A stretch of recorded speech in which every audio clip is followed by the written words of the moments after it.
आयरा को जब कामियार के बारे में मालूम होता है, तो वह फौरी तौर पर हॉस्पिटल पहुंच जाती है और कामियार को तो अभी होश ही नहीं आया होता।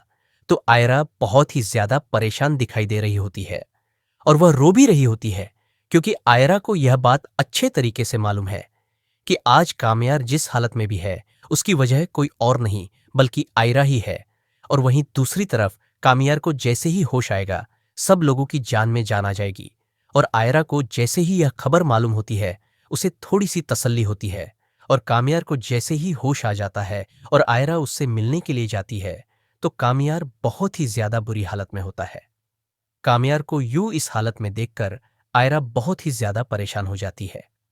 आयरा कामियार से उसकी हालत के बारे में पूछती है, तो कामियार आगे से यही बात करता है कि मैं जिंदा हूं।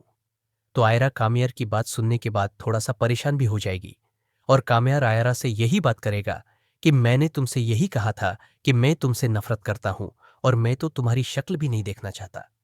इसीलिए अब तुम यहां पर क्या करने के लिए आई हो? और कामियार जैसे ही आयरा को बातें सुनाएगा, आयरा वहां से चली जाती है। आयरा बहुत ही ज्यादा परेशान भी होती है और वह रो भी रही होती है।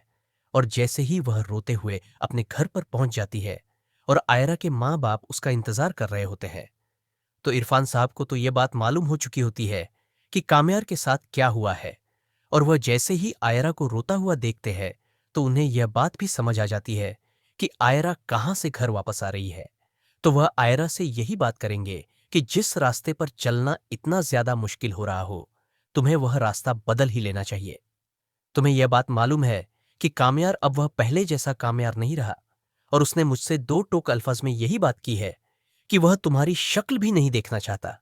तो तुम क्यों यूं अपने आप को अजियत दे रही हो? तो आयरा आगे से अपने बाप से यही बात करेगी कि आज के बाद मैं भी कामयार को मिलने के लिए नहीं जाऊंगी। मुझे तो उसकी फिक्र हो रही थी, इसी वजह से मैं उससे मिलने के लिए चली गई। और वहीं दूसरी तरफ कामयार की दादी कामयार के पास आएगी और आकर उससे यही बात करेगी कि तुमने आयरा के साथ बिल्कुल भी ठीक नहीं किया। मैं मानती हूं कि आयरा से गलती हुई है, लेकिन अब वो अपनी गलती का अजाला भी करना चाह रही है, लेकिन तुम अब उसकी बात ही नहीं सुनना चाहते। तो आगे से कामयार यही बात करता है कि जब मैं उसके पास गया था, तो उसने भी मेरी बात नहीं सुनी थी। तो कामयार की दादी आगे से कहती है कि सबसे मुश्किल रास्ता वही होता है, किसी के दिल में जगह बनाना, और तुम आयरा के दिल में अपनी जगह बना चुके हो। और इसीलिए मैं नहीं चाहती कि तुम आयरा को जाने दो। तो इसीलिए वो भी तुमसे बहुत ही ज्यादा मोहब्बत करती है। तो नाजरीन, यह सब कुछ देखेंगे आप आने वाली एपिसोड में। वीडियो पसंद आई हो तो वीडियो को लाइक कर दीजिएगा।